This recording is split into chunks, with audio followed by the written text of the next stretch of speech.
Merry Christmas, everybody. I hope Santa was wonderful to you, and I hope that you're going to be getting together with your families, having turkey or a ham or whatever your Christmas tradition is, Chinese food restaurant, who knows. But I hope you enjoy your activities today, and I hope that you get together with your loved ones and your friends and you know, Christmas cheer and all that other stuff.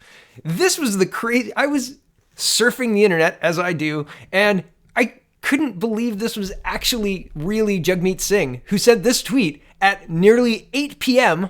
on Christmas Eve. When do you call out a foreign government? Oh, you know, just right before Christmas. Jagmeet Singh's tweeting, quote, "The Indian government's new citizenship amendment law purposely discriminates Muslims and other minority communities. It is wrong and should be denounced," says Jagmeet as he's denouncing it. Back to the tweet. "At a time of rising hate and polarization, governments should work to unite people, not divide them. Hashtag Citizenship Amendment Act." Okay, so I often talk about how they try and bury news, they being the powers that be, the people who give the 4 a.m. talking points, the people who own the media apparatus. There's 6 companies. 6. So when's a good time to bury news you don't want a lot of people to really know about or think about or whatever? It's the Friday of a long weekend. I've talked about this before. And the best time to give news that you kind of want to bury is before a long weekend. And probably Christmas Eve at 8 o'clock would count as a time when you would tweet something that you don't necessarily want people talking about. So this just struck me as really weird. I had to confirm like 3 times that this is really Jagmeet Singh's account. And yeah, and I think that it's irresponsible. I think that it's weird that he's talking about a foreign government. He is not the leader of Canada. He's the leader of the 4th party. He lost half of his seats in the last election. Yet he's walking around and using Twitter like he owns the place. And I mean, potentially, he's got a lot of power in this parliament because of his balance of power, because of his 20 seats. He can put the Liberals over their majority. He can just give them a bill if they want to pass something. So he's valuable to the Liberals in that way, right? But that doesn't necessarily give him the power to run his mouth on Twitter. Like, this is a disaster because remember what happened with Saudi Arabia and Miss Freeland? The diplomacy by Twitter? It failed. It blew up in their face. It was awful. It was terrible. There was investments. There were foreign students who were pulled out. And I mean, right or wrong, like it or dislike it, whatever response you have to that news, that's fine. But the fact that an MP, a cabinet minister no less, tweeting something out with regards to Saudi Arabia, trying to virtue signal to the world, ended up in very real material losses for Canada, right? There were investments that were removed. There were, universities and colleges that have lost foreign student fees. And again, whatever you're feeling on that is immaterial. It's irresponsible to tweet something when, I mean, not that you're not in control of the response, but when it could impact so many people, right? Who vets these tweets? This one, I mean, eh. And to give some balance, and I don't know how balanced Reuters is, but here it is. Modi, this is printed on December 22nd. Modi says citizenship law not anti-Muslim as protests continue across India. So this happened last week anyway. Christmas Eve, Jagmeet? Christmas Eve? And so yeah, here's the balance. Here's the background. Several thousand people took part in Modi's rally where he accused the opposition of distorting facts to trigger protests. Quote, "The law does not impact 1.3 billion Indians, and I must assure Muslim citizens of India that this law will not change anything for them," says Modi, adding that his government introduces reforms without any religious bias. Quote, "We have never asked anyone if they go to a temple or a mosque when it comes to implementing welfare schemes," he said. And I'll leave the link in the description. You can read it for yourself.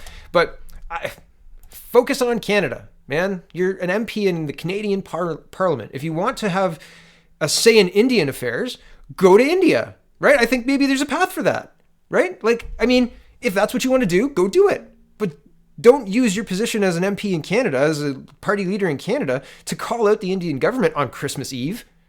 Seems weird, Mr. Singh. Seems strange. Seems irresponsible. Here's a story that just had me scratching my head, and I think this is going to end us off on this Christmas Eve. This is a Christmas present to Vernon Vernon, British Columbia, and this is Bill Tufts, he says Trudeau has selected 11 communities for mass immigration test run. Vernon will go from 40,000 after 150 years to 130,000 by 2028. So are they ready for a Walmart? Are they ready for a couple of universities maybe? It'll be the new Kitchener-Waterloo hub of British Columbia, right? Except that it'll be really expensive, and it seems strange. Also, I want to correct Bill here. Vernon has not been at 40,000 for the full 150 years. I'll show you the population, but I'm going to read this. This is the City of Vernon website talking about the Rural and Northern Immigration Pilot Program. And the link is here. Oh, this is the flow chart, and I thought this is strange, but I'll get to that in just a minute. Here we go. Vernon, British Columbia is one of 11 communities in Canada participating in the Rural and Northern Immigration Pilot RNIP program. The program was designed to spread the benefits of economic immigration to communities outside of the larger metropolitan areas of the country. The program provides communities with opportunities to work directly with employers along with Immigration, Refugees and Citizenship Canada, IRCC, to create a permanent residency opportunity to attract skilled workers to the region. Applicants must meet community-specific eligibility, federal selection criteria, and have a full-time permanent job with a local employer. Click here for ministerial instructions. Now, I thought this was not that. Hold on a second. Here it is. Here's the about the pilot, right? And there are 4 steps to applying for the permanent residency. Check that you meet both the IRCC eligibility requirement. Now, sorry that we're going down this rabbit hole, but you have to know this. This is kind of wild. So work experience, this is the IRCC who can apply, right? This is the criteria. And to be eligible for the RNIP program, you must meet all IRCC eligibility requirements. You must have qualifying work experience or have graduated. If you're a foreign student, you don't have to do the work experience. You can just apply directly. But if you've graduated from a publicly funded post-secondary institution in the recommending community, meet or exceed the language requirements, meet or exceed the educational requirements. So you can have a look at all that. The community-specific requirements are created by the community, but the work experience is something that really made me go, what, really? That's it? Work experience. You need 1 year of continuous work experience, at least 1,560 hours in the past 3 years. Really? To calculate the hours of work experience, count the hours worked in the part-time and full-time jobs. The hours must be in one occupation, but they can be with different employers. The hours must be over a period of at least 12 months. These working hours can be inside or outside of Canada. If you worked in Canada, you must have been allowed to work in Canada. So no under the table stuff, that doesn't count. And there have been situations in the last year where students and other people have counted their illegal work as time towards their time working in Canada, and they got found out. And I'm not going to go look for the link right now. I think I covered it at the time, but this kind of stuff is happening, and it's happening enough to be noticed. So it's notable. Okay. Don't count hours you weren't paid for. You can't do volunteering, and internships don't count, which I think that's funny that internships are allowed in Canada. Weird. And don't count hours you were self-employed. So you can't employ yourself and sit on the internet for all day and pretend that that's good enough. But isn't that interesting? So why is Vernon participating? One of the challenges facing businesses in Vernon, British Columbia and Canada as a whole is a skilled labor shortage. Work BC has estimated that the Thompson-Okanagan region will require 71,700 workers due to retirement and an additional 19,500 workers due to new economic growth from 2018 to 2028. Well, are they paying attention? Because I've been reporting the last couple of days, and I'm not going to bring up the report now, but I've been reporting the last couple of days that October had a contraction in retail, which isn't expected just before Christmas. Right? And so, are you sure? Are you sure we're going to need 20,000 more workers? Because we also just lost 71,000 workers. So, 71,000 jobs, not workers. And so that's weird, right? So they're saying over the next 10 years, though, we're going to definitely need that. Back to the article. This equates to over 90,000 workers in the region required to ensure business can continue to thrive. So there's kind of a veiled threat there, right? Like if we don't import these workers, then businesses won't thrive. And if businesses don't thrive, well, you can kiss your, Okanagan Walmart goodbye, right? This challenge is even greater at a provincial level with an estimated 903 job openings in anticipated during this time. And what is the process? Applicants who meet the community criteria will also need to find full-time permanent employment opportunity in Vernon. Click here for a flowchart of the process. And I thought the flowchart was wild. And why was it wild? Because it doesn't get... from these words, it doesn't look like you can, once you've initiated this, it doesn't look like you can say, none of these people are really a good fit. None of these people work for us. So the community selected to participate in the pilot. Community and or employer approaches a prospective candidate. Candidate submits application for recommendation. So if you get here, the community reviews applicants and selects best fit candidates. So if you get an application, somebody has to get picked. Best fit can't, well, maybe none, right? But,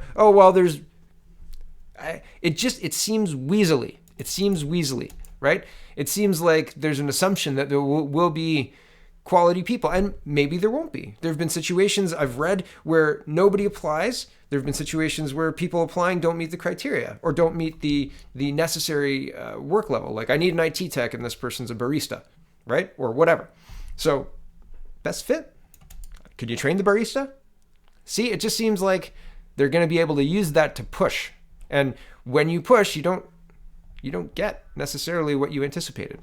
Here's the historical population of Vernon. In 1976, they were 17,000 roughly. And in 1996, they were 31,000. So it doubled almost in that period of time. So 30 years. 2001, they were 33,000. 2011, they were 38,000 roughly. Here's a chart. Right, so it kind of increased 30 and then kind of stayed around 40. But going up to 130,000 people, the size of Guelph is roughly that, and that's kind of a culture shock. I have a place out in Newfoundland that I go visit, and that's a smaller town. I would imagine if that town grew by like double, it would be noticeable, right? It would be really noticeable. So I think that. Well, I don't know. I don't know what the people of Vernon think about this. I don't know what the people of the rest of the RNIP pilot program, right? I don't know how they feel about it. These are all the cities: North Bay, Sudbury, Timmins, Sault Ste. Marie, Thunder Bay, Brandon, Alton, Rhineland, Manitoba, Moose Jaw, Saskatchewan, Clairsham, Alberta, excuse me if I've got that wrong, Vernon BC, and West Kootenay. Excuse me if I got that wrong. So, I don't know what exactly their populations are projected to go up to, but it seems like, well, the wrong solution to me. But maybe that's just me. Thanks for watching, everybody. Really, Merry Christmas, and I'll continue to do what I do, and check out CanadaPoly.com, and have a wonderful, wonderful